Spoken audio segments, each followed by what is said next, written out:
मिश्रा, आप देख रहे हैं इंडिया न्यूज और इंडिया न्यूज में वक्त हो चुका है कुछ वायरल खबरों पर फैक्ट चेक का। सबसे पहली खबर, सोशल मीडिया पर पिछले कुछ समय से शशि थरूर को लेकर कई वीडियो और पोस्ट वायरल हुए जिनमें दावा किया गया कि उन्होंने पाकिस्तान की डिप्लोमेसी या अंतर्राष्ट्रीय भूमिका की तारीफ की है। कुछ क्लिप्स में उन्हें यह कहते हुए दिखाया गया कि पाकिस्तान वैश्विक मंच पर भारत से बेहतर रणनीति अपना रहा है, जबकि भारत कूटनीतिक तौर पर कमजोर पड़ रहा है। इन वीडियो को खासकर भारत, पाकिस्तान और पश्चिम एशिया से जुड़े तनाव के दौरान तेजी से शेयर किया गया। वायरल वीडियो में दावा किया गया कि थरूर ने अमेरिका ईरान तनाव और पाकिस्तान की मध्यस्थता की चर्चा करते हुए भारतीय विदेश नीति को स्ट्रैटेजिक फेल्योर बताया। कुछ पोस्ट में यह भी कहा गया कि उन्होंने प्रधानमंत्री मोदी और भारत सरकार की आलोचना करते हुए पाकिस्तान को ग्लोबल स्टेबिलिटी प्रोवाइडर बताया। इन दावों को लेकर सोशल मीडिया पर राजनीतिक और बहस तेज हो गई। हालांकि जांच में सामने ये आया कि ये वीडियो असली ही नहीं थे। कई फैक्ट चेक संस्थाओं ने पाया कि वायरल क्लिप्स में पुरानी इंटरव्यू फुटेज का इस्तेमाल दर्शकों किया गया था, लेकिन आवाज और बयान एआई यानी कि आर्टिफिशियल इंटेलिजेंस तकनीक से बदल दिए गए थे। असली इंटरव्यू में थरूर ने पाकिस्तान की तारीफ जैसी कोई बात ही नहीं कही थी। वीडियो में इस्तेमाल की गई आवाज को डीप फेक और सिंथेटिक ऑडियो बताया गया। खुद शशि थरूर ने भी सोशल मीडिया पर सफाई देते हुए कहा कि उनके नाम से कई एआई जनरेटेड फर्जी वीडियो फैलाए जा रहे हैं जिनमें उन्हें ऐसी बातें कहते दिखाया जा रहा है जो उन्होंने कभी कही नहीं। बाद में उन्होंने दिल्ली हाई कोर्ट में भी याचिका दायर की थी, जिसके बाद अदालत ने ऐसे डीप फेक वीडियो हटाने के निर्देश दिए। इस तरह फैक्ट चेक में शशि थरूर के पाकिस्तान की तारीफ करने वाला दावा पूरी तरीके से फेक निकला और ये दावा भ्रामक और फर्जी है, ये बताया गया। वायरल वीडियो और audio AI generated deep fake पाए गए। किसी विश्वसनीय मीडिया रिपोर्ट, आधिकारिक बयान या थरूर के सोशल मीडिया अकाउंट्स पर ऐसा कोई वास्तविक बयान नहीं मिला जिसमें उन्होंने पाकिस्तान की खुलकर तारीफ की हो। दूसरी खबर, सोशल मीडिया पर यह दावा तेजी से फैलाया गया कि भारत में डीप फेक रोकने के लिए अब हर पोस्ट 3 घंटे में हटानी पड़ेगी। कई लोगों ने इसे ऐसे पेश किया मानो सरकार ने इंटरनेट पर डाली गई हर सामग्री के लिए नया सख्त नियम लागू कर दिया हो। कुछ पोस्टों में इसे अभिव्यक्ति की आजादी पर हमला तक बताया गया। असल में मामला केंद्र सरकार के नए सूचना प्रौद्योगिकी नियमों से जुड़ा हुआ है। सरकार ने डीप फेक वीडियो, बदली हुई आवाज और भ्रामक तस्वीरों को लेकर नए दिशा निर्देश जारी किए। इन नियमों के तहत सामाजिक माध्यम मंचों को ऐसी सामग्री की पहचान करने और उस पर तुरंत कार्रवाई करने के लिए कहा गया है। नियम के अनुसार यदि किसी डीप फेक या भ्रामक सामग्री को अदालत या सरकार की सक्षम संस्था द्वारा गलत और नुकसानदायक माना जाता है तो उसे संबंधित मंच को उसी 3 घंटे के भीतर हटाना होगा। पहले यह समय सीमा 36 घंटे थी। यानी नियम हर सामान्य पोस्ट पर लागू नहीं होता, बल्कि केवल उन सामग्रियों पर लागू होता है जिनके खिलाफ आधिकारिक आदेश जारी किया गया हो। सरकार का कहना है कि इन नियमों का उद्देश्य लोगों को धोखे और झूठी जानकारी से बचाना है। वहीं कुछ विशेषज्ञ और अधिकार समूह ने चिंता जताई है कि यदि नियमों का दायरा बहुत बड़ा रखा गया तो इसका असर लोगों की खुलकर अपनी बात रखने की स्वतंत्रता पर भी पड़ सकता है। फैक्ट चेक में क्या आया, यह दावा पूरी तरीके से भ्रामक निकला। सरकार ने केवल उन डीप फेक और भ्रामक सामग्री को 3 घंटे के भीतर हटाने का नियम बनाया है जिन्हें अदालत या सक्षम सरकारी संस्थाओं ने किया है। यह नियम हर सामान्य पोस्टों पर लागू ही नहीं होता है।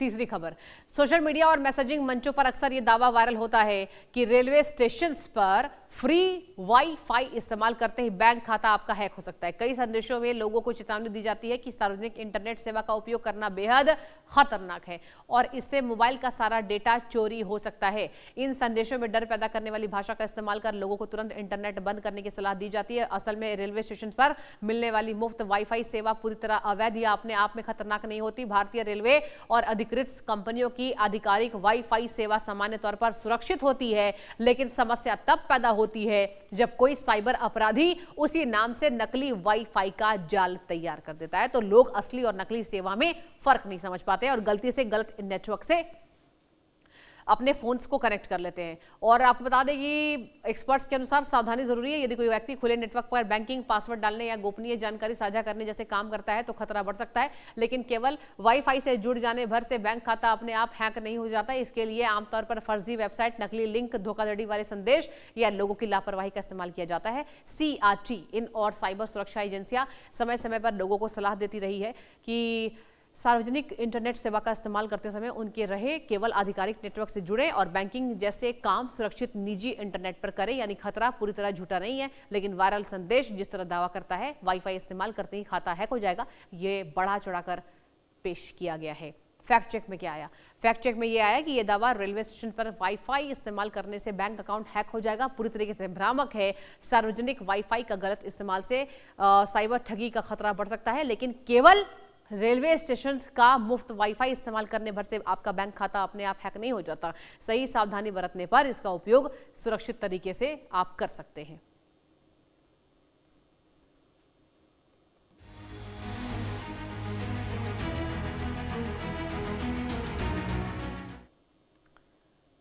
चौथी खबर, सोशल मीडिया पर यह दावा तेजी से फैलता जा रहा है कि एआई अब बिल्कुल पकड़ा नहीं जा सकता। दावा करने वाले लोग कहते हैं कि अब एआई इतनी एडवांस हो चुकी है कि उससे बने वीडियो, तस्वीरें, आवाज और लेख इंसानों और मशीनों दोनों को पूरी तरह धोखा दे सकते हैं। खासकर डीप फेक तकनीक के बढ़ते इस्तेमाल के बाद लोगों में यह डर बढ़ा रहा है कि अब सच और झूठ में फर्क करना लगभग असंभव हो जाएगा। वास्तव में पिछले कुछ वर्षों में एआई आधारित उपकरणों में तेजी से सुधार हुआ है। अब कुछ ही मिनटों में किसी नेता, अभिनेता या आम व्यक्ति की नकली आवाज बनाई जा सकती है। वीडियो में चेहरे बदलना, फर्जी भाषण तैयार करना और नकली तस्वीरें बनाना पहले की तुलना में कई आसान हो गया है। कई बार यह सामग्री इतनी वास्तविक दिखती है कि आम लोग तुरंत पहचान नहीं कर पाते और इसी वजह से चुनाव, साइबर अपराध, फर्जी खबर और ऑनलाइन ठगी जैसे मामलों में डीप फेक को बड़ा खतरा माना जाता रहा है। लेकिन तकनीक केवल नकली सामग्री बनाने तक सीमित नहीं है। दुनिया भर की तकनीकी कंपनियां, साइबर सुरक्षा एजेंसियां और शोध संस्थान ऐसे उपकरण भी विकसित कर रहे हैं जो एआई से बनी सामग्री को नुकसान पहुंचा सके। कई प्लेटफॉर्म तस्वीरों और वीडियो के मेटा डेटा, पिक्सल पैटर्न, आवाज की असामान्य तरंगे, चेहरों की गतिविधियां और डिजिटल वाटरमार्क के जरिए जांच करते हैं। कुछ एआई मॉडल अपने द्वारा बनाई गई सामग्री में विशेष संकेत भी छोड़ते हैं ताकि बाद में उसकी पहचान की जा सके। विशेषज्ञ का यह कहना है कि एआई पहचान की यह लड़ाई लगातार बढ़ती रहेगी। जैसे जैसे नकली सामग्री बनाने वाली तकनीक बेहतर होगी, वैसे वैसे उसे पकड़ने वाले उपकरण भी और मजबूत बनेंगे। और फिलहाल कई डीपफेक वीडियो और एआई वीडियो की सफलतापूर्वक आपको बता दें कि पहचान की जा रही है। और फैक्ट चेक में क्या आया? फैक्ट चेक में यह आया कि एआई अब बिल्कुल पकड़ा नहीं जा सकता। दावा पूरी तरीके से फेक है। हाँ, ये जरूर है कि कुछ मामलों में पहचान करना कठिन हो सकता है, लेकिन ये कहना कि एआई को कभी पकड़ा ही नहीं जा सकता तकनीकी रूप से सही नहीं है। साइबर सुरक्षा विशेषज्ञ, शोधकर्ता और डिजिटल मंच लगातार ऐसे सिस्टम विकसित कर रहे हैं जो डीप फेक और एआई कंटेंट की जांच कर सके, लेकिन एआई को बिल्कुल पकड़ा नहीं जा सकता कहना गलत और अति रंजित दावा है।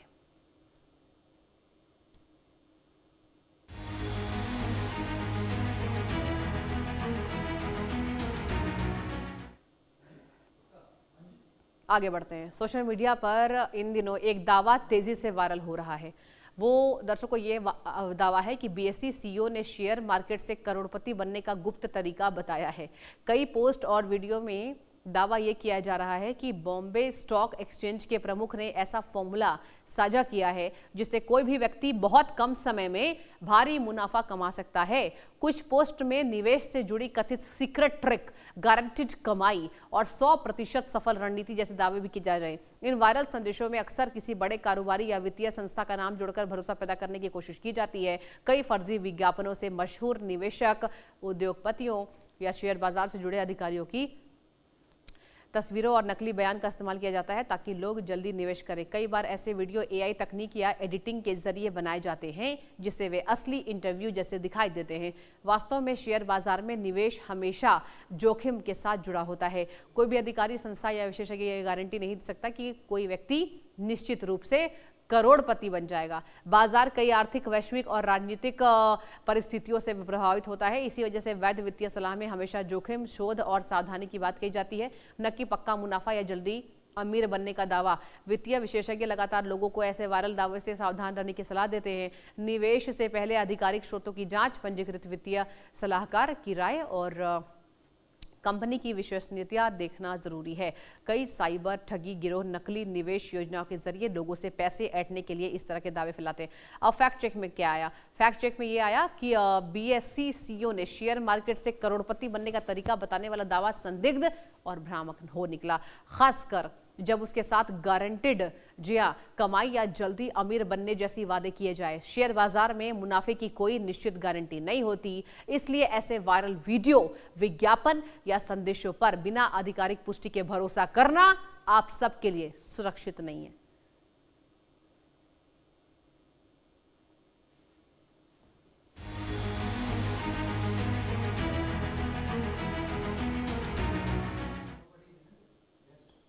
आगे बढ़ते हैं। सोशल मीडिया, व्हाट्सएप और यूट्यूब पर अक्सर ये दावा वायरल होता है कि मोदी सरकार हर परिवार को फ्री लैपटॉप दे रही है। कई पोस्ट में कहा जाता है कि केंद्र सरकार ने फ्री लैपटॉप योजना, स्टूडेंट्स लैपटॉप स्कीम या राष्ट्रीय लैपटॉप योजना शुरू की है, जिसके तहत निवेदक आवेदन करने पर मुफ्त लैपटॉप उन सबको मिलेगा। इन संदेशों के साथ अक्सर ये लिंक भी साझा किया जाता है कि जहां लोगों के नाम से मोबाइल नंबर, आधार और बैंक जैसी जानकारी मांगी जाती है। इन वायरल संदेशों में प्रधानमंत्री की तस्वीर, सरकारी लोगो और डिजिटल इंडिया जैसे शब्दों का इस्तेमाल करके उन्हें असली दिखाने की कोशिश की जा रही है। कई वीडियो ये दावा करते हैं कि सरकार छात्रों या हर परिवार को सीधे लैपटॉप बांट रही है। कुछ मामलों में लोगों को जल्दी आवेदन करने के लिए दबाव बनाया जाता है ताकि वे बिना जांच किए लिंक पर क्लिक कर दें, लेकिन सरकार की fact check agency PIB fact check ने ऐसे कई वायरल दावों को फर्जी बताया है।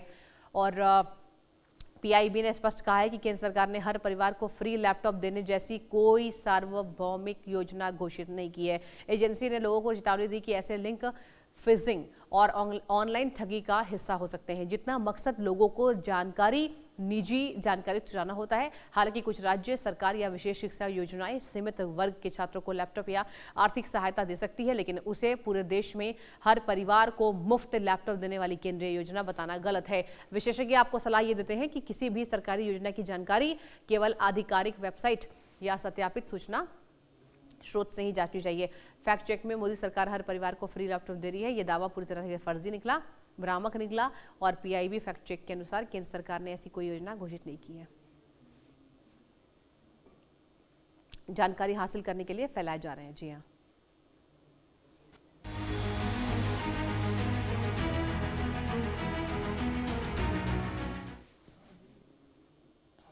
आगे बढ़ते हैं। सोशल मीडिया पर अक्सर ये दावा वायरल होता है कि भारत ने पाकिस्तान की वेबसाइट पूरी तरीके से हैक कर दी है। कई पोस्ट और वीडियो में कहा जाता है कि भारतीय हैकर्स ने पाकिस्तान की सरकारी, सैन्य और निजी वेबसाइट्स पर बड़ा साइबर हमला कर उन्हें बंद कर दिया है।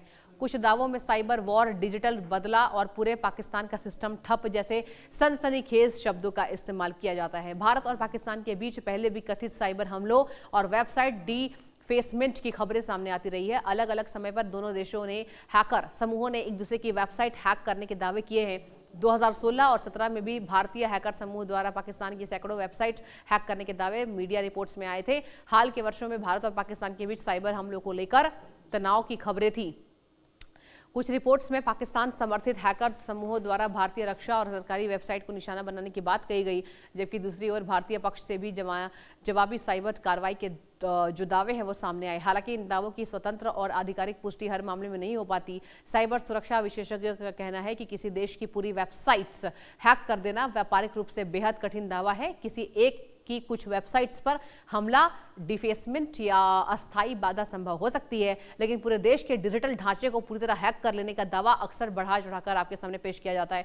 कई बार सोशल मीडिया पर पुराने स्क्रीनशॉट, एडिटेड तस्वीरें या अस्पष्ट दावे वायरल कर दिए जाते हैं। फैक्ट चेक में क्या आया? भारत ने पाकिस्तान की वेबसाइट पूरी तरीके से हैक कर दी है। वो जो दावा है वो अतिरंजित और भ्रामक है। अलग अलग समय पर दोनों देशों के हैकर समूहों द्वारा वेबसाइट हैकिंग के दावे जरूर सामने आए, लेकिन पूरे पाकिस्तान की वेबसाइट पूरी तरह हैक हो जाने की कोई आधिकारिक और विश्वसनीय पुष्टि नहीं है। इसलिए ऐसे वायरल दावों को बिना प्रमाण के सच मानना सही नहीं होगा।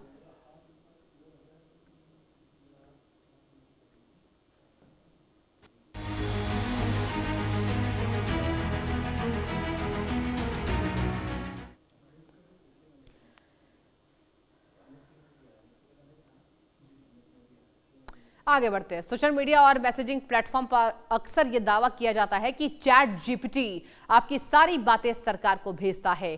कई वायरल पोस्ट में कहा जाता है कि लोग जो भी सवाल पूछते हैं उनकी पूरी चैट सीधे तौर पर सरकारी एजेंसियों तक पहुंच जाती है और हर बातचीत पर नजर रखी जाती है। कुछ संदेशों में यह भी दावा किया जाता है कि AI चैटबॉट लोगों को निजी जानकारी इकट्ठा करके गुप्त रूप से साझा करते हैं। जी हाँ, और वास्तव में AI सेवाएं उपयोगकर्ताओं की बातचीत का कुछ डेटा सुरक्षा, सेवा सुधार और दुरुपयोग रोकने जैसे उद्देश्यों के लिए इकट्ठा कर सकती है। अलग अलग कंपनियों की अपनी गोपनीयता नीतियां होती हैं, जिनमें यह बताया जाता है दर्शकों की डेटा कैसे इस्तेमाल आपको करना है। कई मंच उपयोगकर्ताओं को चैट हिस्ट्री बंद करने या डेटा नियंत्रण के विकल्प देते हैं, लेकिन इसका मतलब यह नहीं है कि हर बातचीत स्वतः किसी सरकार को भेज दी जाती है। तकनीकी कंपनियां आमतौर पर केवल कानूनी प्रक्रिया अदालत के आदेश या लागू कानून के तहत सीमित जानकारी साझा करती है। यह प्रक्रिया अधिकांश ऑनलाइन सेवाओं जैसे ईमेल, सोशल मीडिया या क्लाउड प्लेटफॉर्म पर भी लागू होती है। बिना कानूनी आधार के हर उपयोगकर्ता की निजी बातचीत सरकार को भेजे जाने का दावा सही नहीं माना जाता है।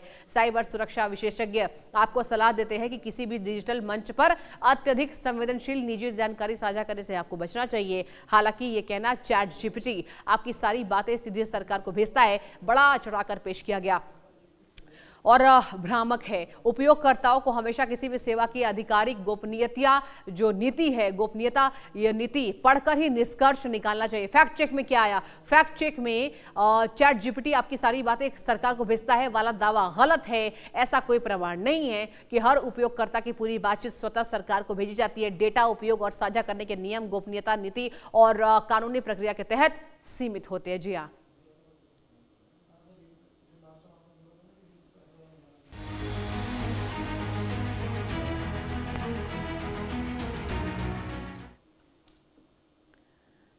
एक और खबर। सोशल मीडिया पर इन दिनों इंस्टाग्राम अकाउंट वेरीफाई कराने के नाम पर बड़े पैमाने पर फर्जी लिंक फैलाए जा रहे हैं। कई लोगों को मैसेज, ईमेल या डायरेक्ट मैसेज के जरिए ये बताया जाता है कि उनका अकाउंट वेरिफिकेशन के लिए चुना गया है और ब्लू टिक पाने के लिए तुरंत एक लिंक पर क्लिक करना होगा।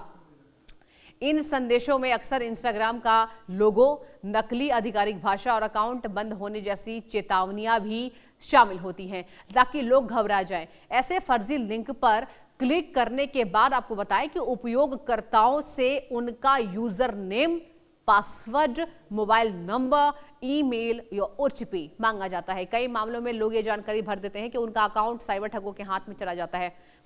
इसके बाद ठग अकाउंट का इस्तेमाल ठगी, स्पैम संदेश फैलाने या दूसरे लोगों को निशाना बनाने के लिए कर सकते हैं। कुछ मामलों में अकाउंट वापस पाने के लिए पैसे मांगने की शिकायत भी सामने आई है और विशेषज्ञों के अनुसार इंस्टाग्राम या उसकी मूल कंपनी आधिकारिक वेरिफिकेशन प्रक्रिया के लिए सामान्य डायरेक्ट मैसेज में लिंक भेजकर पासवर्ड नहीं मांगती। अकाउंट वेरिफिकेशन का अनुरोध आमतौर पर ऐप की आधिकारिक सेटिंग्स के भीतर किया जाता है। किसी भी बाहरी वेबसाइट, संदिग्ध लिंक या अनजान फॉर्म पर लॉगिन जानकारी भरना जोखिम भरा हो सकता है और साइबर सुरक्षा एजेंसियां लोगों को यह सलाह देती है कि वे केवल आधिकारिक ऐप या वेबसाइट कम उपयोग करें और 2 फैक्टर ऑथेंटिकेशन चालू रखना है और किसी संदिग्ध लिंक पर क्लिक करने से आपको बचना है। अगर किसी को ऐसा संदेश मिले तो पहले उसकी सत्यता जांचें और जरूरत पड़ने पर तुरंत पासवर्ड अपना बदल लें।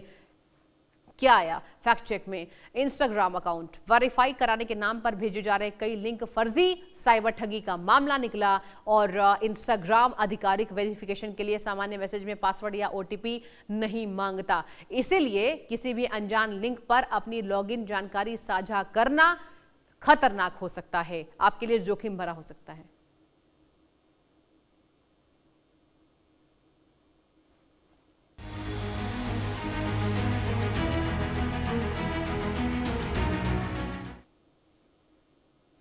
आगे बढ़ते हैं। चुनावों के दौरान सोशल मीडिया पर अक्सर ये दावा वायरल होता है कि ईवीएम मशीन इंटरनेट से कंट्रोल होती है। कई पोस्ट और वीडियो में कहा जाता है कि इलेक्ट्रॉनिक वोटिंग मशीन ऑनलाइन जुड़ी होती है और उन्हें दूर बैठकर हैक या नियंत्रित किया जा सकता है। कुछ दावों में यह भी कहा जाता है कि चुनाव परिणाम बदलने के लिए इंटरनेट के जरिए मशीनों में छेड़छाड़ की जाती है। भारत में इस्तेमाल होने वाली ईवीएम यानी इलेक्ट्रॉनिक वोटिंग मशीनों को लेकर चुनाव आयोग कई बार स्पष्टीकरण दे चुका है। आयोग के अनुसार भारतीय ईवीएम किसी इंटरनेट, वाईफाई, ब्लूटूथ या बाहरी नेटवर्क से जुड़ी नहीं होती। ये मशीनें स्टैंड अलोन सिस्टम की तरह काम करती है और मतदान के दौरान किसी ऑनलाइन नेटवर्क के संपर्क में नहीं रखती।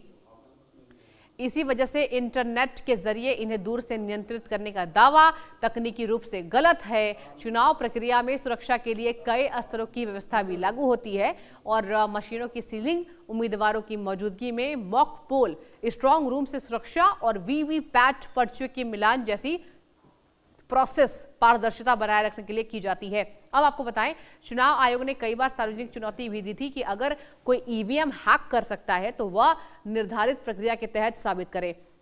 हालांकि ईवीएम को लेकर राजनीतिक बहस और सवाल समय समय पर छिड़े रहते हैं और कई बार विपक्ष ये निशाना भी साधते हैं, लेकिन अब तक ऐसा कोई आधिकारिक और प्रमाणित सबूत सामने नहीं आया है कि भारतीय ईवीएम इंटरनेट से संचालित होती है और ऑनलाइन हैकिंग के जरिए चुनाव परिणाम बदले गए। विशेषज्ञ का यह कहना है कि तकनीकी और प्रशासनिक दोनों स्तरों पर इन्हें नेटवर्क से अलग रखा जाता है। और फैक्ट चेक में क्या आया? फैक्ट चेक में यह आया कि साफ हुआ कि ईवीएम मशीन इंटरनेट से कंट्रोल होती है, जैसा ये दावा पूरी तरीके से गलत है। भारत निर्वाचन आयोग के अनुसार भारतीय ईवीएम इंटरनेट वाईफाई या ब्लूटूथ से जुड़ी नहीं होती, इसलिए उन्हें ऑनलाइन तरीके से दूर बैठकर नियंत्रित करने का दावा तथ्यात्मक रूप से सही नहीं माना जाता है। और फिलहाल मेरे साथ फैक्ट चेक वीडियो में आज के लिए इतना ही। आप बने रहिए इंडिया न्यूज के साथ।